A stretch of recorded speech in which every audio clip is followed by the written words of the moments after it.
कुछ दिन पहले दादा का इंटरव्यू लिया था। उसने कहा था कि धनबाद के जो प्रत्याशी हो गए अल्पसंख्यक से हो गए, उसके जिम्मेवारी आपको दिया गया था। तो क्या आपने अपने केंद्रीय तो मुझे लगता है कि सारे लोगों को जानकारी मिल जाएगी। चुनाव चिन्ह को लेकर कुछ जानकारी? नहीं, ये दिल्ली का मामला है, लगता है तो आप लोग लगभग कब तक नॉमिनेशन नामांकन कब तक करवाइएगा? अब ये कोर कमेटी का निर्णय होगा। मैं लोकसभा के चुनाव के प्रबल दावेदार थे। आखिर अभी अब तक यहाँ पे धनबाद में जो उम्मीदवारी किसी तरह का पेश नहीं की गई, तो कुछ बातों को जानने की कोशिश करेंगे। जहर अगर देखा जाता है तो जनता की मांग थी कि इस बार धनबाद से रिजर्व क्रांतिकारी उतरेंगे, तो पर अभी तक यहाँ पे प्रत्याशी नहीं दिए गए। तो क्या संभावना अभी भी आपकी उम्मीद है कि यहाँ पे लड़ सकते हैं आप?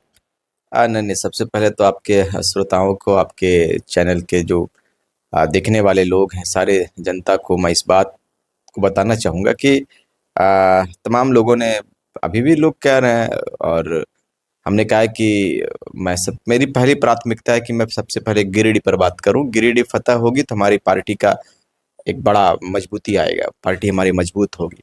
तो एक सच्चे सिपाही का ये कर्तव्य होता है, सच्चे सिपाही का जो पार्टी का जो सच्चा सिपाही होता है, उनका ये फर्ज होता है कि सबसे पहले खुद के व्यक्तित्व से हटकर पार्टी को कैसे मजबूत किया जाए, इस विषय पर वो ध्यान केंद्रित करे।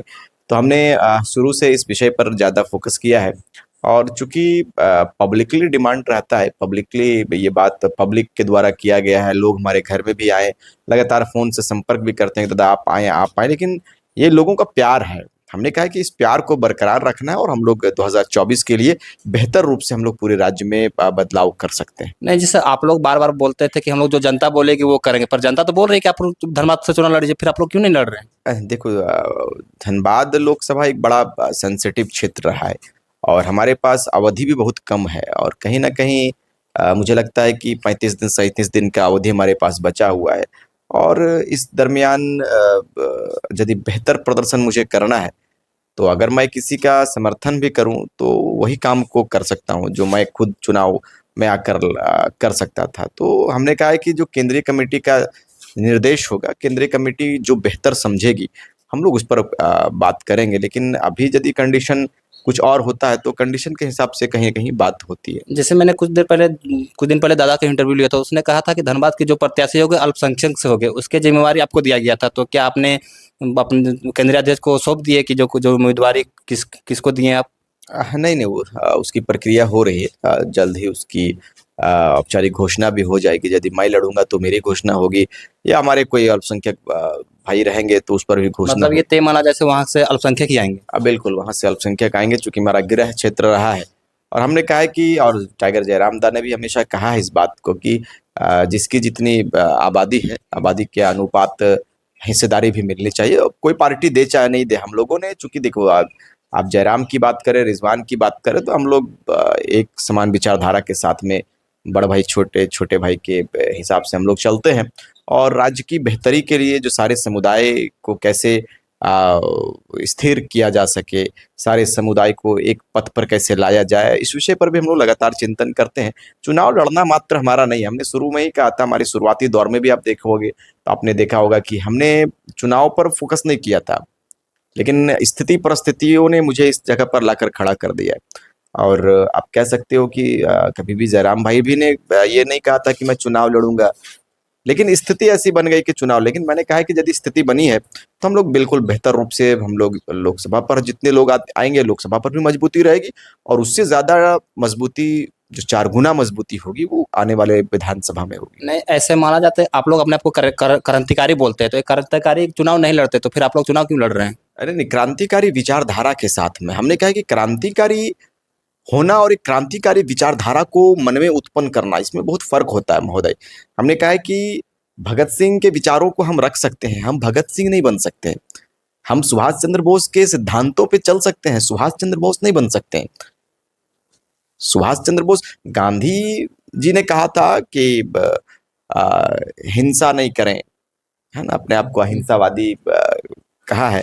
तो आप गांधी की विचारधारा को लेकर चल सकते हैं, लेकिन आप कहोगे कि मैं गांधी बन जाऊं तो ये असंभव है। लेकिन हमने कहा है कि मैं क्रांतिकारी विचारधारा को लेकर चलने वाला शख्स, हम लोगों ने कहा है कि हम क्रांतिकारी विचारधारा वाले शख्स कहलाएंगे। तो उनकी विचारधारा को अगर हम पथ पर लेकर चलते हैं, लोगों के साथ साझा करते हैं, तो कहीं ना कहीं आपको ऐसा चूंकि अभी ये लोकतंत्र है, लोकतंत्र में आप को सदन जाना, आपको दिल्ली जाना, ये लोगों के लिए आप कर रहे हैं। आपको व्यू थोड़ा बदलना होगा, आपको नजरिया थोड़ा बदलना होगा कि आप को लोग क्या कह रहे हैं और आप कर क्या रहे हैं। अभी आपने कहा कि आप लोग तो चुनाव नहीं लड़ना चाहते। देखो, यदि हम मोबाइल लिए हुए हैं, मेरे पास फोन है, और सेल फोन को यदि हम ऑन करके छोड़ दें और उनके जो उसमें जो सिस्टम होते हैं, कैमरा होते हैं और जो जो एप्लीकेशंस होते हैं, यदि हम उस पर काम नहीं करेंगे तो वो तो बिल्कुल ऐसे ही पड़ा हुआ है। उसी तरह से ये लोकतंत्र हमारा, हम बात को करेंगे,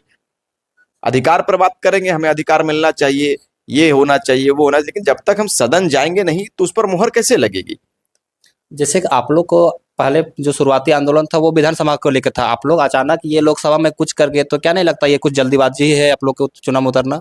नहीं नहीं, हमने कहा है कि हमने कुछ भी नहीं कहा है। आवाम की ये मांग थी, जनता की ये मांग थी, आप लोगों ने जनमानस। नारा दिया था ना इस बार जयराम की सरकार, तो सरकार तो विधानसभा से ही नहीं बनेगी। नहीं, बिल्कुल बिल्कुल, मैं आपके सवाल तक आता हूँ कि मैंने कहा है कि हम लोग लोकसभा के लिए तैयार नहीं थे, लेकिन लोगों ने कहा कि यदि इतना बड़ा जनसैलाब आपके पीछे है, आप लोगों के पीछे है, और लोग चाहते हैं कि आप लोग चुनाव में आए, तो आगाज 2024 लोकसभा से है, तो आगाज में आप लोगों को आना चाहिए और चुनाव में अपनी भागीदारी सुनिश्चित ये करना चाहिए। आगाज का अंजाम कैसा होगा?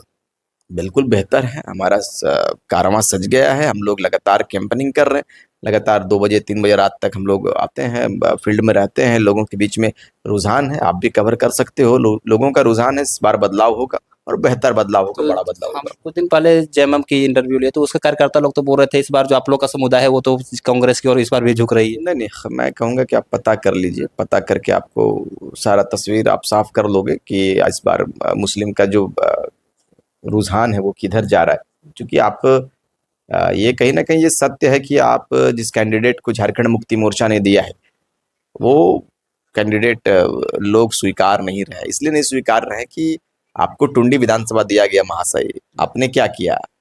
एक बार मंत्रालय आपने संभाला, भू राजस्व मंत्री आपने संभाला, राज्य के टुंडी विधानसभा ऐतिहासिक धरती है, आपने क्या कल्याण किया, या कितनी कल्याणकारी योजनाओं को आपने धरातल तक लाया? टुंडी विधानसभा से बेरोजगारी कितनी दूर की आपने? इन तमाम मुद्दों पर यदि आप बात करेंगे, या सिर्फ बीएड कॉलेज बना देने मात्र से शिक्षित नहीं हो जाते हैं लोग। आपको उसके लिए प्रावधान लाना होगा, आपको उसके लिए कानूनें लानी पड़ेंगी, आपको उसके लिए नियम कानून तय करना पड़ेगा सदन में जाकर। आप इस तरह से बेवकूफ लोगों को अब नहीं बना सकते हैं। यहाँ के लोग इस बार जाति पर नहीं, इस बार पार्टी पर नहीं, इस बार माटी के लिए जिन्होंने अपने आवाज को बुलंद किया है, पूरे आप जनमानस लोग अपना तैयार सबसे बड़ा प्रतिद्वंदी किसको मानते हैं, जेएमएम को या आसू को? है। नहीं नहीं, कोई हमारे साथ नहीं, हमारा प्रतिद्वंदी कोई नहीं है, कंपिटिटर कोई नहीं है। इसलिए नहीं है कि हम लोग अभी एक नंबर पर चल रहे हैं और तमाम जाति वर्ग के लोग इस बात को कहे हैं कि इस बार बिल्कुल आंख बंद करके जयराम महतो को गिरिडीह से हम लोग दिल्ली भेजने का काम करेंगे। अरे आपको तो ये पता होना चाहिए कि यहाँ राष्ट्रीय पार्टी और क्षेत्रीय पार्टियों ने अपने यहाँ से उनका प्रतिनिधित्व कौन करेगा, यहाँ से कैंडिडेट कौन होगा, ये निर्णय नहीं हो पाया महोदय। मैंने कहा है कि राष्ट्रीय पार्टियों ने तो उनको ऑफर दिया, उनको दिया, लेकिन लोगों ने कहा कि भाई कोई सही नहीं है। आप लोग भी तो धनबाद में अभी तक ले नहीं पाए हैं। ले नहीं पाए तो मेरा सोच, मेरा बात, हम लोग चूंकि धनबाद में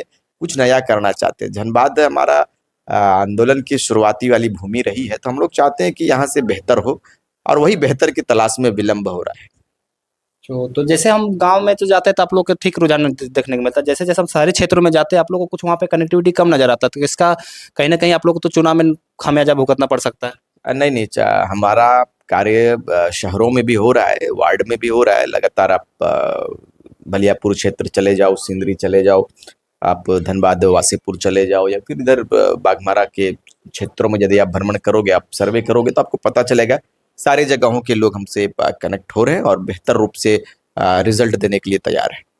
तो आप लोग लगभग कब तक नॉमिनेशन नामांकन कब तक करवाइएगा?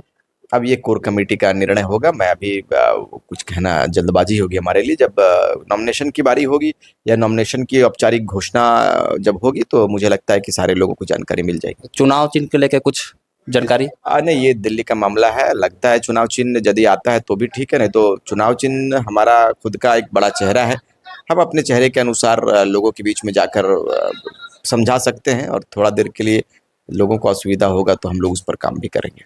चलिए ठीक है, थैंक यू। बड़ी हल्ला खेला लगा नहीं नहीं आएगा वहाँ। का मामला है। लगता है चुनाव चिन्ह यदि आता है तो भी ठीक है, नहीं तो चुनाव चिन्ह हमारा खुद का एक बड़ा चेहरा है।